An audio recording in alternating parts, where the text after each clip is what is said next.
Tua Tagovailoa is back under center in Miami, set to make his first start after missing the last 2.5 games with a concussion. The Dolphins hope he can rekindle their early season success and end a 3-game losing skid, while the Steelers rookie quarterback Kenny Pickett left last week's win over the Bucs with a concussion, but he's cleared protocol and starts tonight as Pittsburgh looks to make it 2 straight. Also back on the field in Hard Rock Stadium, Brian Flores, who spent the last 3 seasons as the Dolphins head coach. Now he's the Steelers senior defensive assistant, getting all the haze out of the way because soon a game will be on the line. Hello, everyone. Welcome to Football Night in America. I'm Maria Taylor alongside Tony Dungy and Jason Garrett, and we will certainly dedicate plenty of time in this show to discuss Tua Tagovailoa, his concussion, and what his injury, the impact it has had on player safety moving forward in the NFL. But, Coach, I want to start with that last shot we just saw. Brian Flores back in Hard Rock Stadium in South Florida, and what it brings to a game plan if you've got a guy who's very familiar with the team that's on the other sidelines. No, I want to start there, too, because last week, Brian Flores against Tom Brady, who he had coached with for years, came up with a beautiful game plan, shut the Bucs down. Can he do the same thing with Tua? Knowing what he's comfortable doing, maybe getting pressure off the left, maybe disguising a little bit. We'll see what Brian comes up with for that Pittsburgh game plan. Coach, I'm excited to see which Pittsburgh Steelers team shows up. You know, they have the big win in Week 1 against Cincinnati, but then they lose 4 straight, get blown out by Buffalo, have the big win last week against Tampa. Which team is going to show up? Mike Tomlin at his best in these kinds of situations. He always brings the best out in his team. All right, we're going to find out in about an hour which team shows up, but we're nearing the halfway point of the regular season, and we've seen a couple of QBs that are future Hall of Famers struggling. Let's talk about what matters, and starting with Brady and the Bucs losing 2 straight. Yeah, and what is wrong with the Bucs? Well, I'll tell you what it is. Their passing game is out of sync. The timing is just off. They cannot beat people. Despite all these stars, they can't beat people throwing the ball. They're going to have to run it, and they're only running for about 3 yards a carry. That's going to have to change. Coach, how about the Packers? They've lost 11 games in 3 years. This is their 4th loss this year, and they just don't look the same. They're not able to run the football. They've become a little bit too one-dimensional. And maybe more than anything else for me is it just doesn't feel right. You know, the energy of the leader pervades the whole group. The energy of Aaron Rodgers, not real good right now. I'm not betting against him. I've seen him do this before, but they're not in a good place right now. Hey, look, it doesn't feel right to say that both Brady and Rodgers are 3-4 right now, sitting under 500 this season. But that's the truth. So that means Chris Sims has to pick a new quarterback standout to talk about tonight. Brady, Rodgers, who needs them? We got P.J. Walker and Taylor Heineke. And let's start off right there. The Carolina Panthers. P.J. Walker, first touchdown of the game, and that's all they needed in Carolina to get them jump-started. Great toe drag by DJ Moore, but P.J. Walker played very smooth, pretty mistake-free football throughout the day to get the victory. Taylor Heineke, 2 touchdown passes for him, none bigger than this one right here. On the money to Terry McLaurin, big touchdown. Washington's offense, Heineke outshine Rodgers and the Green Bay Packers, Maria. All right, let's see if we can keep the outshining going. To South Florida we go. Jack Collinsworth, Rodney Harrison, take it away. Maria, I'm so happy Miami got good again. We're in South Beach, Hot Rod. How's it feel? It's amazing. I thought I was done with the terrible towels, and I see the terrible towels all around. But, hey, it's off the chain right now. It really is, and you just heard them talking about it. Tom Brady held to 3 points. Then you look at Washington. They go beat Aaron Rodgers. The Bengals put on a Teach Tape clinic. They may be going to the Super Bowl again. What performance caught your attention? I'm going with the first-place Tennessee Titans of the AFC South. I think Mike Vrabel's done a great job as a coach, but he's been very good as a defensive coordinator. And you see them getting after him. He had these guys ready to play. 3 sacks, 2 interceptions, flying around. And this is the best defense that you haven't heard of, the Tennessee Titans. That's the reason why every single year they are right there in the mix. The Titans, they have won that division 2 years in a row. And Rod, I got to show you this too. Music always sounds better in Miami. Am I right? Always sounds better in Miami. This is the U.S. Fleet Forces Band playing the Sunday Night Football theme song. Hear this right now. The countdown is on to Sunday Night Football. Let's go, baby.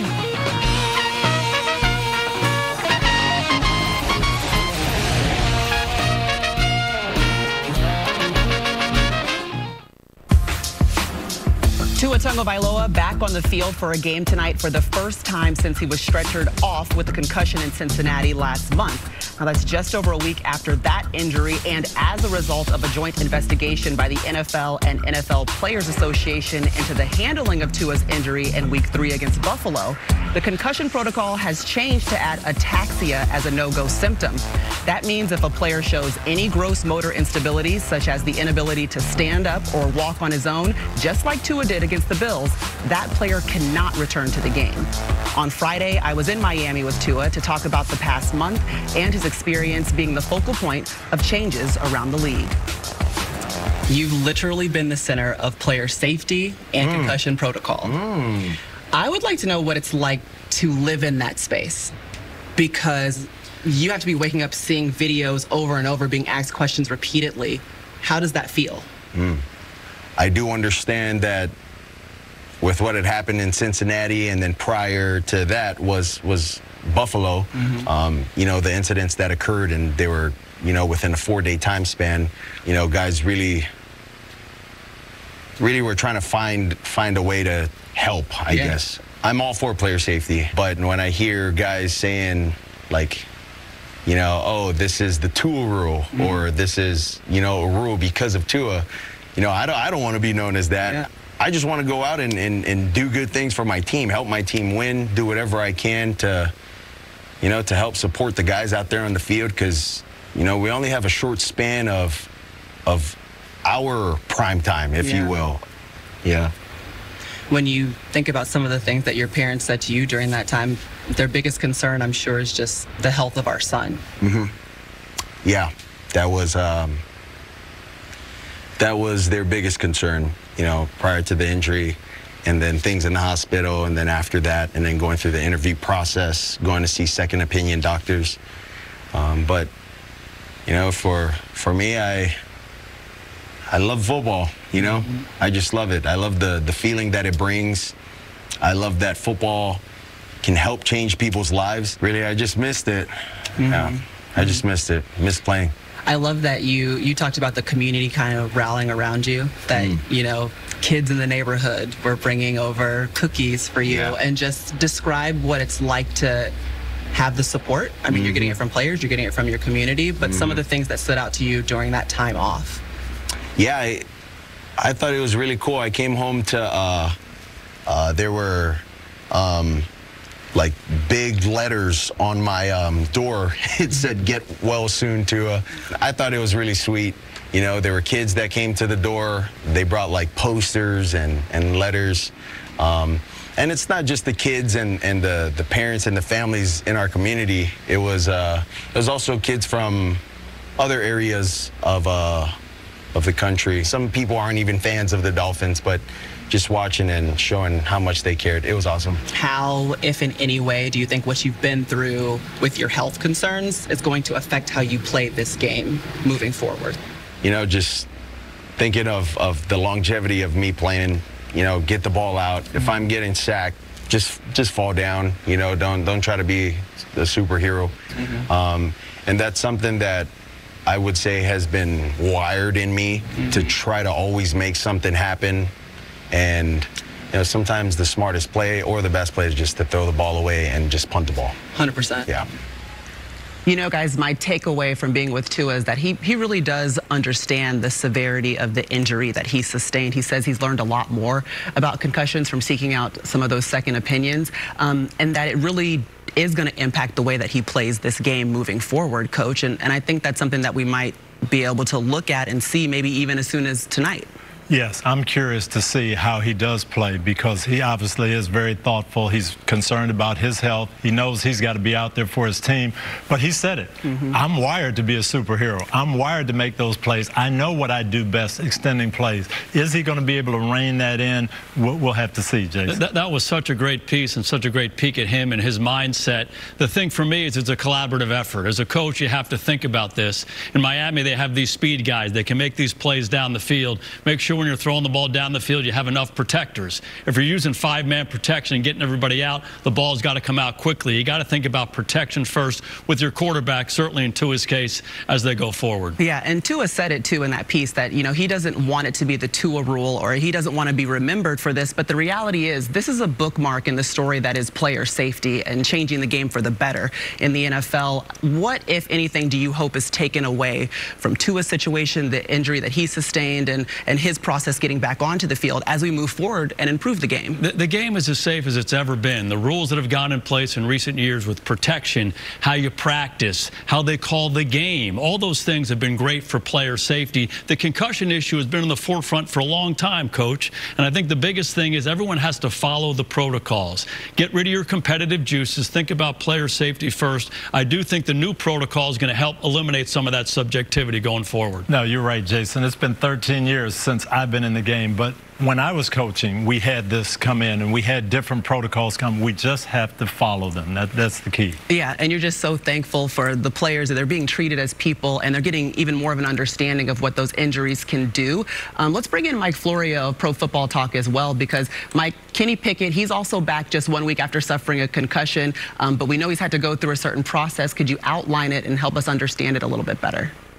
Well, Maria, we've heard so much this season about the game day concussion protocol. That determines whether or not a player has suffered a concussion and can continue in a given game. There's a separate protocol that applies once a player has been diagnosed with a concussion. That's the return to participation protocol. That, like the game day protocol developed by the league and the NFL Players Association, 5 steps involving increased exercise, increased activity, clearance every step of the way by team doctors. And then at step 5, it's clearance from a team doctor and clearance from an independent neurological consultant. That's when the player can return. The league says there's no time frame for passing through those 5 steps. Every situation is unique. The median amount of time is 9 days. For Kenny Pickett, the Steelers quarterback, he's cleared to return 7 days after suffering his concussion last week. All right, Mike, thank you so much for the update. We want to pause now to remember our friend and colleague, Jill Kemp. She died last Sunday, and Jill took great pride in her work at NBC Sports for over 20 years and made a positive impact on every production she worked on, including Sunday Night Football. Her sense of humor was infectious, and Jill is survived by her mother, sister, and brother. Our thoughts to all of her family and friends.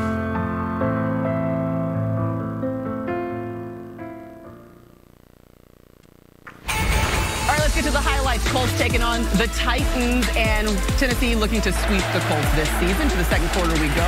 Matt Ryan's intercepted by Andrew Adams. Yes, bad decision. There was some miscommunication with the wide receiver. I don't know exactly what it was, but Matt Ryan knows better than that. And honestly, Maria, they asked him to throw the ball too much. They got to find some more balance there in Indianapolis. Well, do you know what happened on this play? Yeah, another ugly interception. Okay. Right. Well, that's what happens when you got an older quarterback who's constantly under pressure. He's going to make some mistakes from time to time. Matt Ryan leads the league with 9 interceptions. They lose to the Titans 19-10. Let's talk about the Giants. And the Jaguars. Fourth quarter, Jags up 17-13. Going for it on 4th and 1. Well, this is why Coach Dungy has no more hair left, all right? It's stuff like this. What are they doing? Go up by 7. I know. Ensuing drive, Daniel Jones is going to take advantage. 1-yard TD. Yep. Great job, Giants. Clutch drives all year. This was one of the clutches they had to get the touchdown, take the lead. Okay, down 6. Final chance for the Jags. 4th and 15. 4th and 15. Woo! I mean, stands in there, takes a shot, gets a little lucky, but yes, they're breathing some life in Jacksonville still. And then got the roughing the passer too. Yes. Maria. So that connected with Marvin Jones. Then Lawrence looking for Christian Kirk at the goal line. Oh, great job by the Giants there. Kind of playing a picket fence defense right on the goal line. Just keep everything in front of you and make the tackle. Xavier McKinney and company, good job. Huge play. The Giants hang on to win it 23-17. Best start since 2008. They are 6-1. Look at Lawrence there and Daniel Jones hugging it out. 2 guys that I think you like to talk about. Let's start with the good. Sure. Daniel Jones, he has a 100-yard rushing day, passes for over 200 yards. I mean, great play out of the Giants. Great play. The Giants, their rushing attack. It's the #1 running team in football, and this is a big reason why. His ability not only to scramble, but keep the ball on quarterback design runs, the read option, and you see here, scrambling up the sideline in a big moment. His legs with Saquon, dangerous combination right now for the Giants. And then Trevor Lawrence, there's been a lot of good this year, but this has been a reoccurring theme. Missing some opportunities to take advantage, score more points, bigger yards, a little bit inconsistent throwing the football at times throughout the year. And I think that's part of the reason Jacksonville's struggling right now, Maria. It's crazy to think that all 5 of Jacksonville's losses have been by 1 possession. So it's just a couple of plays away from some victories. All right, those are the quarterbacks in that game. Let's welcome back in Mike Florio because Ryan Tannehill dealt with an ankle injury today. What is the latest on the Titans QB, Mike? Injured the ankle, missed only 1 snap, but after the game in a walking boot, he says it's hurting him, but he's going to do everything he can to be ready to go next week. The team views him as having amazing toughness. He has not missed a game since he joined the Titans in 2019. All right, thanks, Mike, for the update. It's time to head back out to Miami, where Jack is joined by someone who knows something about a familiar sport. Is it football? Did I get football? Maria, the 4-year wait, it is almost over. Now 4 weeks away from the FIFA World Cup, and the great Andres Cantor will be in the booth for his 9th World Cup call. So what's the feeling now a month away from showtime? We can't wait, Jack Grady. We're almost there, almost there. It's a crucial time for all the players that are playing a lot of soccer right now in the final countdown to the World Cup, which will broadcast exclusively in Spanish on Telemundo and also streaming live in Spanish on Peacock.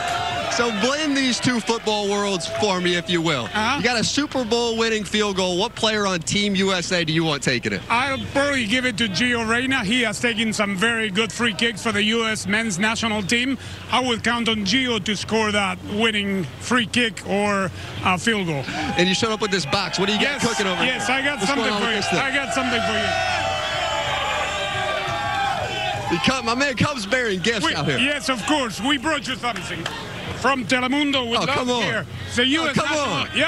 the U.S. national team jersey for Jack Collinsworth. I'm going to get this thing framed up. This is going to be my prize. The day after Thanksgiving, we've got USA against England on Telemundo and Peacock exclusively in Spanish. Look at that. Andres, thank you so much, my man. You're I'm wearing this all night. We're going out tonight. This is the outfit right here.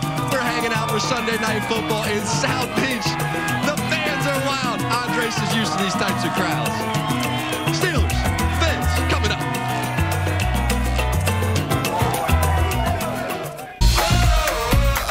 This is Football Night in America, served by Applebee's.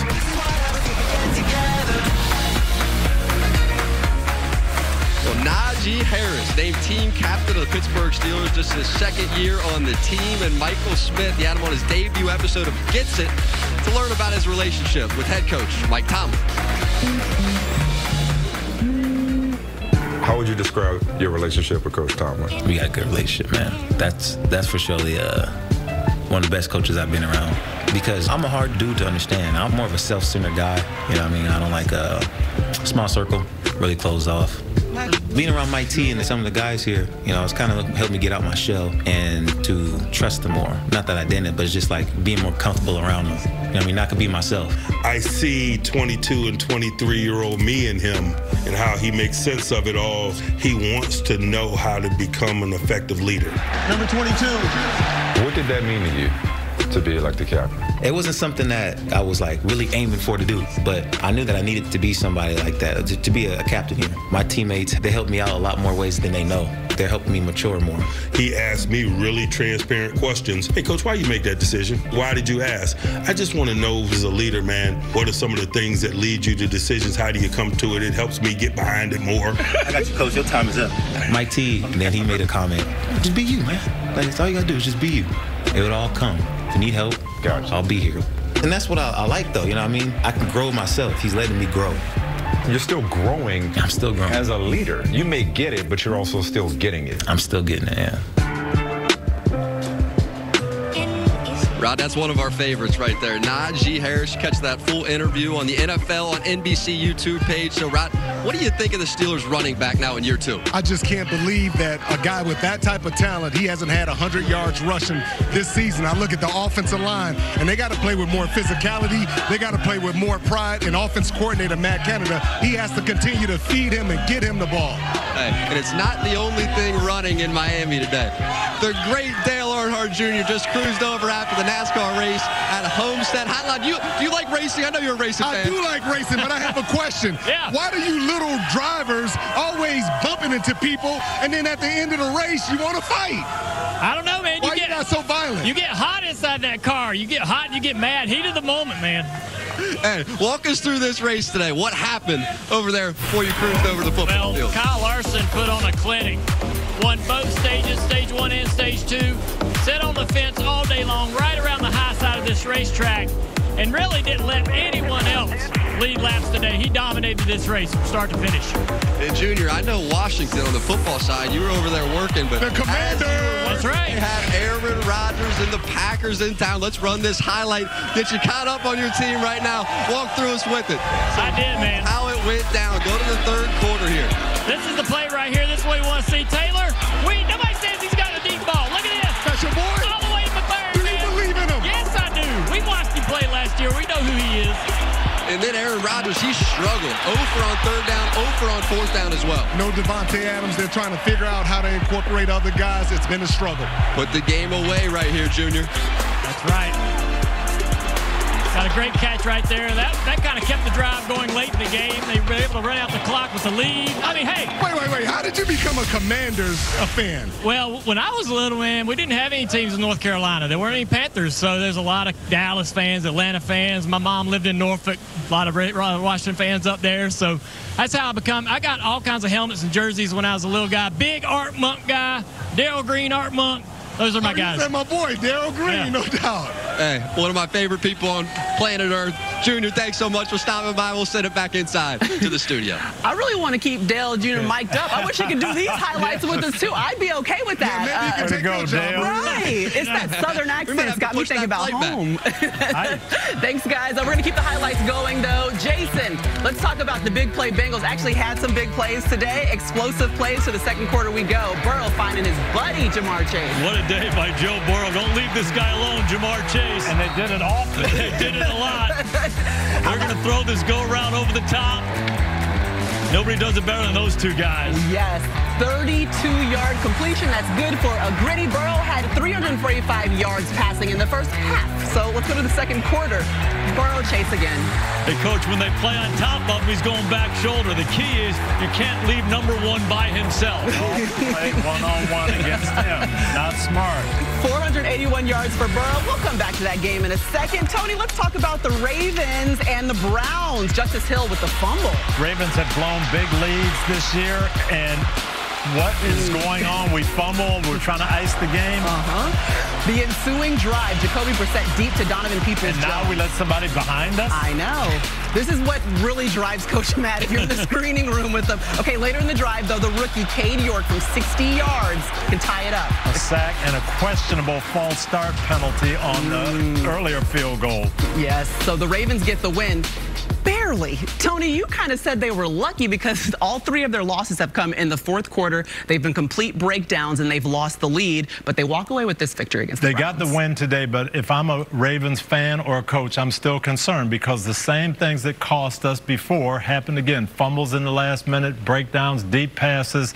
You know, they got a couple big plays to seal it, but this is not winning football. They've got to get this squared away. Well, how about those Bengals, Coach? You kidding me? 481 yards. They look good. That's a big number, and it looks like the team we saw down the stretch in Cincinnati last year. The thing that jumped out to me was the protection. It's been an issue for us. He's throwing the ball down the field.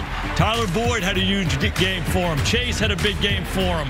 But there's a lot of vertical passing, and it starts with that protection. And I'll tell you what, they call him Joe Cool. He is so clean in the pocket.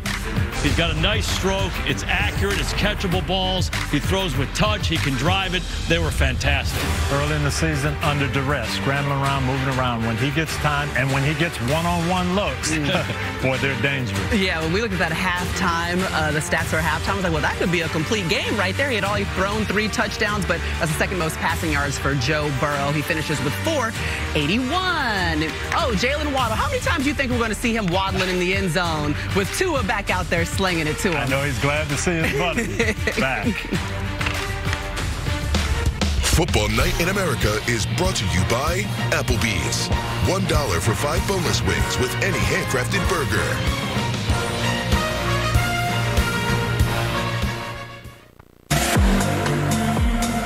Bienvenido a Miami.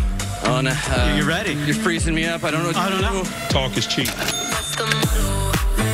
It's on, bro. If you don't have eye black at home, you better go get some eye black. Don't blink. If you're a blinker, cut your eyelids off. Is that big time if somebody takes your helmet? I didn't know it was fun. That's very fun to hear. It's a fine line between, you know, drinking wine and squashing grapes. Congrats on your first win as a head coach. So I didn't do... Don't it feel good? Hell yeah. I'm speechless. Oh, I got something. You're right, yeah.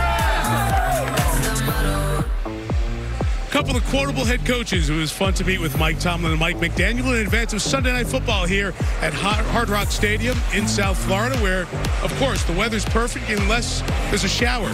And we are in one right now. Mike Tirico ready for a big game and a very special night. They're celebrating the 50th anniversary of the perfect season, 1972 Miami Dolphins. A great dinner last night. They will be on the field before the game and at halftime. Bob Greasy's back over there. Larry Little, come down this way. We've also got a couple of the legends from that Miami Dolphins team, Hall of Famers, Paul Warfield, the great Larry Zonk, who was telling good stories last night. This is one of those special nights in South Florida where the legacy of the only perfect team start to finish in NFL history will be celebrated by this crowd. That's part of the game. So many storylines on the field. See you for kickoff in a little bit. Back to the studio now to Chris and Matthew. All right, well, it's time for BetMGM Breakdown with our Hall of Famer, Matthew Berry, the king of fantasy football right here. We know right now, Tyreek Hill, right? The Miami Dolphins, leading receiver in football, the #1 weapon in football. Do we expect that to continue tonight against this Pittsburgh defense? We sure do. Tua Tagovailoa making his return to the Dolphins. He's going to look for Tyreek Hill early and often. Tyreek Hill has had at least 7 receptions in every game this year, except the Bills game when Buffalo ran 90 plays. We don't expect that. By the way, the Steelers have allowed the 3rd most catches to opposing wide receivers this year. My expectation is Tyreek Hill gets at least 7 receptions tonight. I would expect that too. The way they move him around, the motions, the screens, the RPOs. Oh, wait, now you try to take that away. It's a deep shot down the field. All right, Tua, one of the hottest quarterbacks in the game before his concussion. What do you think about his prospects tonight? Yeah, like him a lot. Obviously, Jalen Waddle being active, that helps as well. I think multiple touchdown passes for Tua Tagovailoa. Steelers coming into Week 7, only one team in the NFL had allowed more touchdown passes than that Steelers secondary. They're going to have to clean that up. I think Tua has a big game and at least 2 touchdown passes tonight. Yeah, Steelers got a lot to think about with that Miami offense, that's for sure. Now, new customers can sign up on BetMGM with bonus code NBC150 and get $150 in free bets instantly, placing their bet on the first $10 bet. Okay, Maria, over to you. All right, appreciate it. Let's get you straight to Dallas, where Dak Prescott is returning after missing 5 games with a thumb injury, Jason. And we'll go to the 4th quarter. Lions down 4, looking to take the lead, but fumble by Jamal Williams. It's all about the defense in Dallas, and they make the biggest play of the game. Detroit has a chance to go ahead late. They get the ball out, 5 turnovers, 4 in the second half. Dak looked more and more comfortable as the game went on. It was a good mix of run and pass all day for the Cowboys. Yeah, that is the one and only touchdown thrown by Dak Prescott on this one, but it's also the 150th of his career. Gets the Cowboys fans happy. They get the victory 24-6. Final minute of the half. We're scoreless in Carolina against the Buccaneers. And check out this toe drag, Coney. Yes, this was a well-thrown ball and just a great catch in the back of the end zone. Good hand-eye coordination, dragging the feet. Yeah, P.J. Walker's first touchdown throw of the season. To the 3rd quarter we go. The Panthers are still up 7-zip. Chuba Hubbard, no Christian McCaffrey, no problem. It's all right, zone read, and the end came upfield, handed off, Chuba took it in. Yeah, 14-0, Panthers are up, and ultimately Todd Bowles walks away with the loss, 21-3 against the Panthers. Here's what the head coach had to say after the game. We're not playing well. You know, we're not playing well as individuals. We're not playing well as a team.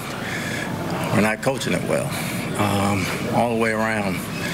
Not scoring enough on offense, not stopping them enough on defense. And this is as a result. We have to wear this on our sleeves. They got to be grown men. We're going to see what we're made of, how many people can handle adversity. And this is about as dark as it's going to be right now. Well, you see the Tampa Bay Buccaneers have lost 4 of their last 5 after a great 2-0 start. I mean, what jumps off the screen to you as the worst part of what's happening to the Bucs right now, Coach? Well, what we've had in the past with Tampa has been great precision passing attack and great run defense. Yes. And we're not seeing either one. And I was there Thursday, and they thought they had a lot of things squared away. But as we look at this tape, it's not. Here's your most reliable receiver, Chris. What happens? Right, and get things going on a good note. Get some energy going throughout the football team. And they're just off. Brady's off in the passing game. They're not as fast and explosive as they used to be in the past. And there's issues across the board, Jason Garrett. Running the ball 3 yards a carry. Simsy, for me, you use the word, it's energy. The energy there is not good.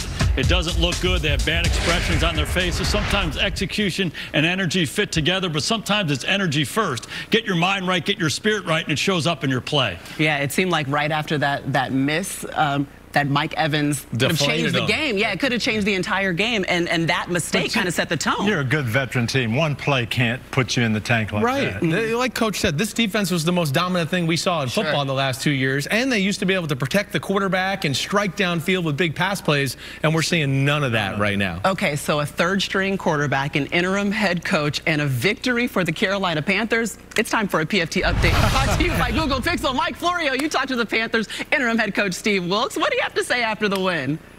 Well, you know, on that play where Mike Evans drops the ball and the air goes out of the balloon for the Buccaneers, the flip side for the Panthers, Wilks told me, he said, maybe the football gods are on our side today. And they needed it after trading Christian McCaffrey. But Coach Wilks had no doubts. As hard as it was to let McCaffrey go, he knew what he had in Deontay Foreman. He knew what he had in Chuba Hubbard. They had 6 carries each in 6 games this season, but he knew they were ready to step up from what he'd seen them do in practice and what he'd seen them do in the preseason. And then quarterback P.J. Walker steps up.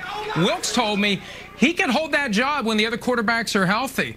Based upon the way he played today, we'll see if they can keep it up. All right. Well, now the Panthers 1 game behind the Bucs and the Falcons in the NFC South. You're welcome. What's going You're welcome. on? I know. All right. Let's go back to the Cowboys highlight, though, Jason. We saw Dak back for the first time since missing those 5 games with that fractured thumb. Your takeaway from Dallas's offense with Dak? The biggest question for me on Dak was he going to be able to settle into the ball game and not try to do too much. I think the formula was the same. They wanted to run the ball and then go play action. As the game went on, you could see him get more and more comfortable. The play action, the movement plays, a couple big shots down the field to Katie Lamb.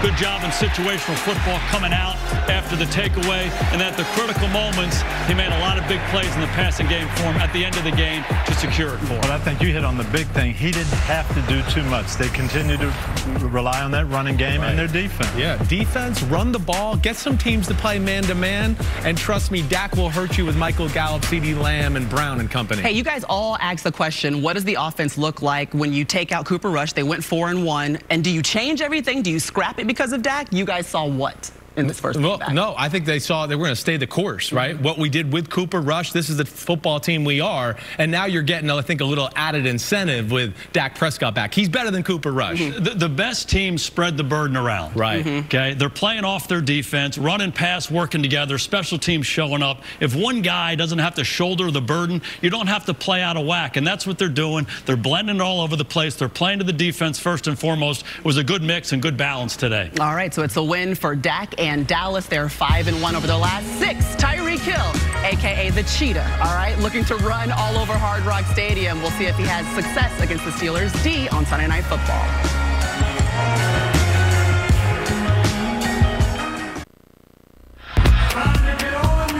This is what happens when we get together. Razzle dazzle! Runs up the middle, and he dives across the goal line. How sweet it is! It's always magic here with you.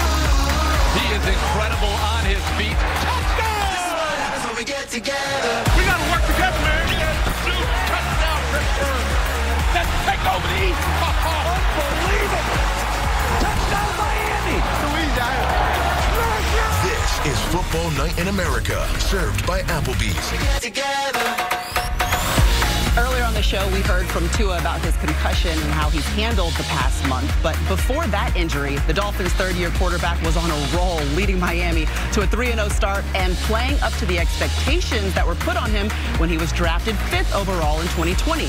Tua faced plenty of questions coming into this season, and with his teammates behind him, he's answered some of those critics. Right here. Last one, my boy. Let's get it. Let's go. You were dealing with criticism in the offseason, but every single player, your coaches, they rallied behind you and said, no, no, no. Wait till our guy hits the field. What was that like to have that kind of support? Different. I would say first off, different. Okay, why? Because I'd never had teammates ever be vocal for me. I would say my whole life I've been the guy growing up playing football. And for me, that was kind of a first. So how do you handle criticism? Being a perfectionist. I had to find a way where I was trying to strive for excellence and not perfection. I was never going to be perfect, and I was going to be chasing something that wasn't going to be there for me. I know I'm going to make mistakes, but it's always about knowing better and then doing better from whatever that mistake was. Whatever I can use as fuel for myself, I will. But I take receipts. I take receipts. Teflon too is keeping receipts. Let's go. Hey, look, Teflon Tua had to work hard to get into a space mentally where he could handle the critics and still perform, work with a mental toughness coach. But that's just one part of the game, Coach. And also adding in Mike McDaniel and the offense that he's provided Tua has made a difference in what we're seeing on the field. It has. And you mentioned how hot they were early in the year. One of the reasons why is Coach McDaniel brought the RPO, the run-pass option, something Tua does very well. And it makes it difficult on defenses because, first of all, you can't play a lot of zone defense against it. And here's why. Okay, you get a little motion. No one goes with the motion, man, so he knows it's zone coverage. They've got a running play called, but he can throw it if he wants to. So everything looks like run. These linebackers are going to attack the line of scrimmage because it looks like run. The line's blocking run, but Jalen Waddle is going to come down here and get into the soft spot, wide open.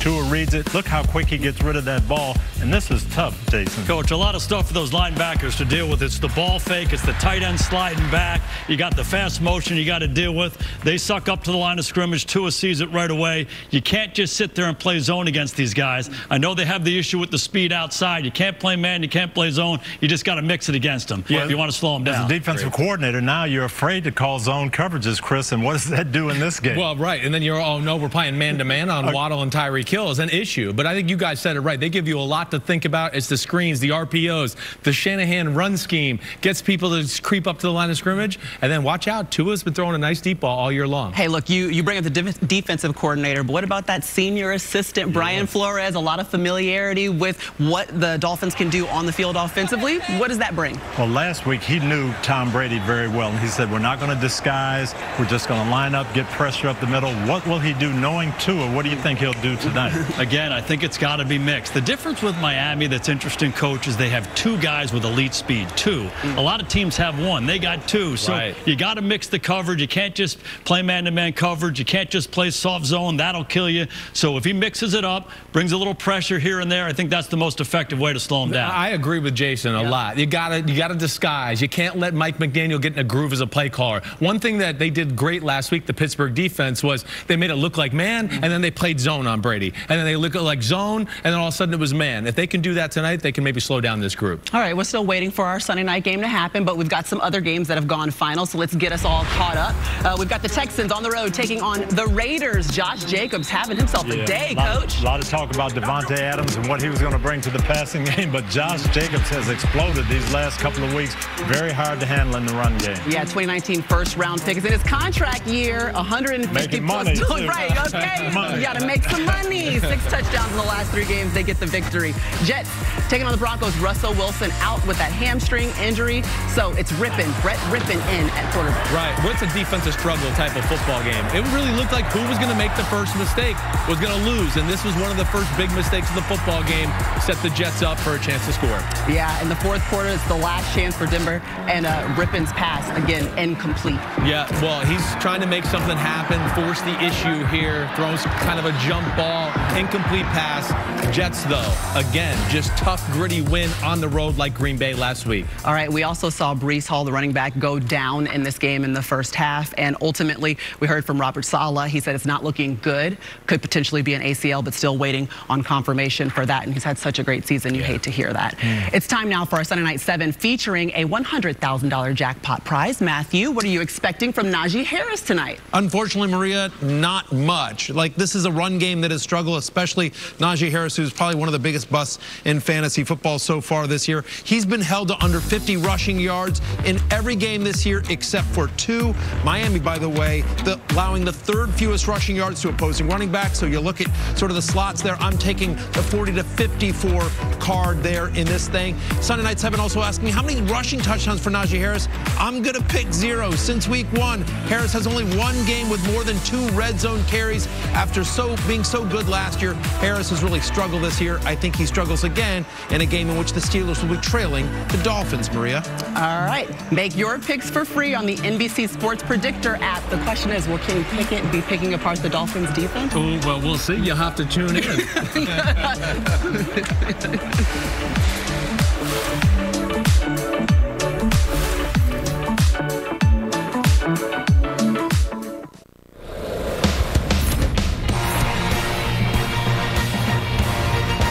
Welcome to the Hyundai Sunday Night Kickoff. Both Pittsburgh and Miami have their quarterbacks returning from concussions. Tua Tagovailoa out 2.5 games. This will be his first game back, and Kenny Pickett has been cleared for Pittsburgh. So, Roddy, the Steelers going with their rookie quarterback tonight. What should be the strategy against this Miami defense? Well, the strategy should be make sure you take care of the football because he's going to see a ton of pressure, and that's what they do. They pressure you. 5-man pressure, 6-man pressure, 7-man pressure. They also they play a lot of man-to-man coverage behind them. So it's going to put you in a position where you have to make sure, the quarterback has to make sure he knows where the blitz is coming from and he can't turn the ball over. Let's head on the field, presented by Hyundai. This Miami secondary goes through quarterback Xavier Howard. So what defines his game? Yeah, he's their best cornerback. He's tough. He's physical, very competitive. He's given up some big plays, but this is a guy, he's going to play a lot of man-to-man coverage, and you'll see a lot of yapping and trash talking. He's an excellent football player. And Hot Rod, we were sitting here watching Tyreek Hill, Jalen Waddle warm up. These guys are different. Man, let me tell you something. Watching tape on them all week, you see that they're fast, but when you're down here in person, these guys are lightning quick. So be aware of the deep part of the field if you're Minka Fitzpatrick and those guys. Good question. Right back over to you, Maria Taylor. Thanks, Jack. We're going to get you back to the highlights. We've got the Seahawks on the road taking on the Chargers. Jason, to the second quarter we go. 17-14 Seahawks. Geno finding Goodwin. How about this? One of the best stories in the National Football League this year, the reemergence of Geno Smith and the Seattle Seahawks. They're throwing it and they're running it. Rashad Penny out. No issue there. Put Kenneth Walker in. 74 yards for the touchdown. The mix of run and pass. The defense slowed Herbert down. What a day for the Seahawks and Pete Carroll. Seattle is 4-3. They sit first alone in the NFC West after that victory. We see you. Kansas City taking on the 49ers. Christian McCaffrey traded from Carolina this past week, and we saw him taking a short pass for a run. They had a package for him early on, got him involved, but not much in the second half. Yeah, he had 62 total yards today. To the third quarter we go. Chiefs up 1. Clyde Edwards-Helaire. This was a big part of the attack. These outside sweeps, keep that defensive line honest. That puts the Chiefs up 8. So we go to the fourth now. 3rd and 11. Mahomes looking deep to Valdez-Scantling. Yeah, where the deep ball is going to come with no Tyreek Hill, Marquez, Valdez-Scantling can run fast, San Francisco defense. That was a 57-yarder. That's good. Later in the drive, Mecole Hardman takes the handoff. Run fast, yeah, and they used him on these jet sweeps a lot. So Jimmy Garoppolo trying his best, but he is sacked by Frank Clark for the safety. Just pretty much put the game away. 49ers just allowed Kansas City to tee off once they got the lead. Yeah, check out that 49ers defense, giving up 44 points today after only allowing 14 through the first 6 games. 529 yards is a lot. That's a proud defense, and they can't be happy about that. Which brings us now to the Sunday night game flow presented by Progressive. Chris, Mahomes and the Chiefs got it done on 3rd down. Yes, they did. They got it done in a big way. And it's not only just Mahomes' talent. It's Andy Reid's game planning, play calling that goes along with this that makes them so tough to defend. I mean, here, right off the bat, okay, you got a 3rd and 1. Let's throw the ball aggressively down the field. Now we got a 3rd and 20. Let's throw it short. Great design screen to McKinnon, who takes off, gets them close to scoring a touchdown. And then, of course, Mahomes' ability to stand in the pocket on third downs and make big throws, spreading the ball around to Valdez-Scantling, Juju Smith-Schuster, Travis Kelce. I know this sounds crazy, but I'm telling you, they're a better offense without Tyreek Hill. No, it doesn't sound crazy. You're just crazy, Chris. Okay, that was the Sunday Night Game Flow presented by Progressive. But yeah, let's talk more about what we're seeing on offense. Tonight, we saw Patrick Mahomes pass for 423 yards and 3 touchdowns against a tough 49ers defense. And Mahomes was great, but I thought Eric Bieniemy, the offensive coordinator, and Andy Reid had a great plan for slowing that San Francisco line down. You know they wanted to come after Mahomes and pressure him. They got outside quite a bit with these jet sweeps. You can see here, Bosa just, where's the ball? Now I've got to slow down, and Reid slows my rush down, and they use their speed to get outside quite a bit, Jason. Coach, I spent a day with the Chiefs during OTAs. And it was like a clinic, their practice. All the stuff you see on the game field, they were working in practice. It was like a track meet. You know, there's this whole idea that we can't run the players so much and do all this. You should see that football team practice. They practice fast, they practice their timing, and it all shows up when they kick it off on Sunday. They were fantastic today against an outstanding defense. Yeah, and now the Chiefs go into their bye week atop the AFC West, sitting at 5-2 after the victory. We're getting set in Miami. It's the 16th season in charge for Mike Tomlin, whose Steelers snapped a 4-game losing streak last week. Tonight, they're facing off against the first-year head coach, Mike McDaniel, and the Dolphins, who are looking to fix that 3-game slide.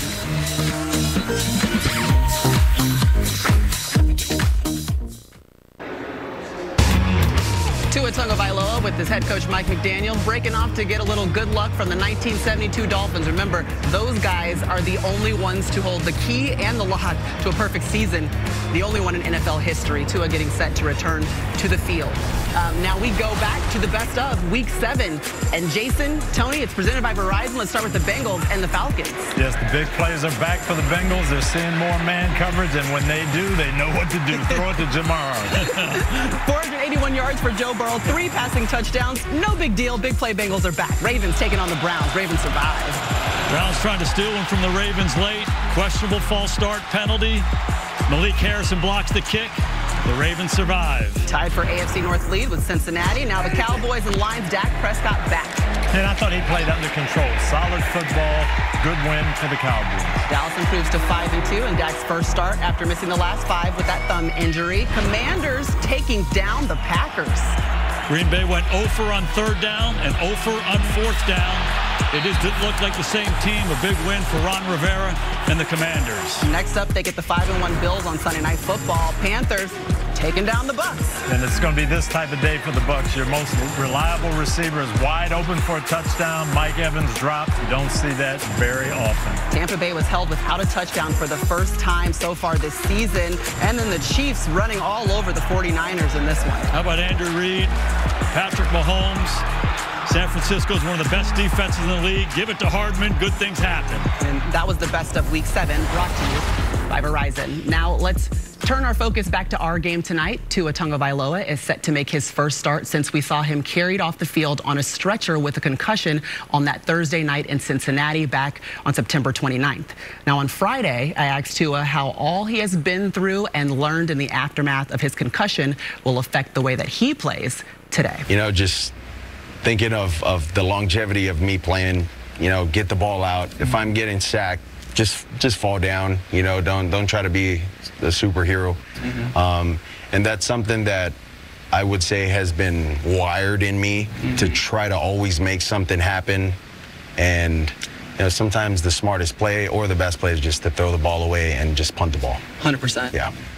And Maria, you can see how passionate this young man is, but I'm really anxious to see if he's going to be able to walk that fine line, that characteristic that makes him great, that passion and that desire. Can he really rein that in and play careful football? You know, Coach, I think Mike McDaniel and the staff down in Miami is a big part of this thing. It has to be collaborative. Tua's got to be smart, but they got to put him in the right situations. When you're throwing it deep, have some protectors. When you're using 5-man protection, get the ball out quickly. They got to do it together to keep him safe. All right, you can watch the entire conversation on the NFL on NBC YouTube, but it's time now for our home team picks, brought to you by Lowe's. Let's go to Jack Collinsworth back in Miami. 68% of the country is on Miami. Tua was on the ascent before his injury, and this is a go-fast city with a hyper-speed team. And tonight, the Dolphins, they get themselves right back on the radar in the AFC. I'm going with the Fins. Who do you like, Rod? I got a chance to get out here and watch these players warm up, and you see Tyreek Hill, you see Jalen Waddle. These guys are playing with a lot of extra energy because they have their quarterback back. I'm going with Tua. Mike Florio, who do you like tonight? Well, you know, I was all alone last week with the Cowboys, so why not make it 2 in a row? Give me the Pittsburgh Steelers, Matthew Berry. I was worried we were all going with the Dolphins. Thank you for falling on that sword, Mike Florio. Listen, I think the Steelers are going to play tough in this one, but it's an emotional game and a primetime game. I'm going with Tua as well. I agree with Rodney. I think the Fins win this one. Dolphins offense gives you too much to worry about. Tyreek Hill this way, Waddle this way, inside zones, screens, go routes, everything. I'm taking the Dolphins at home by 10. And I clearly just choose whichever quarterback I interview during the week, so I'm going to take the Dolphins. Hey, speed, speed, more speed. Miami's got it. Pittsburgh struggled on the back end. I take the Dolphins as well. Yeah, and I think Tua coming back makes such a big difference. All the RPOs, the quick passing game, the timing, that's back. My heart is with the Steelers as an ex-Steeler, but I have to say Dolphins. I've been there, Coach. I know that deal. And we heard you say fly, Eagles, fly. You know, Brian Flores, he's on the sidelines as that senior defensive assistant, and he's back in Hard Rock Stadium for the first time. Any wrinkles that come with having a guy with that familiarity on the sideline? He's going to know and bringing pressure off the left side, disguising things. But this is going to be a difficult task, Jason. It sure is. And we've talked about it early in the show. They just got to mix it. They just can't sit there and play man or play zone. If they mix it, disguise it a little bit, make Tua think about it, that's their only chance. But you said this is when Mike Tomlin's at his best. Absolutely. Well, we will certainly see because it is time for kickoff. Tua Tagovailoa, he is back under center for the Dolphins as they host Kenny Pickett and the Steelers. We've got Mike Tirico, Chris Collinsworth, and Melissa Stark with the call after Carrie Underwood kicks us off.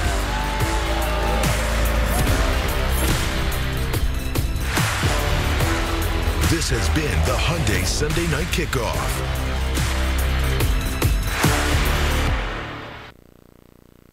Spanish language audio provided by Telemundo Deportes. Or watch tonight's game in Spanish on Universo.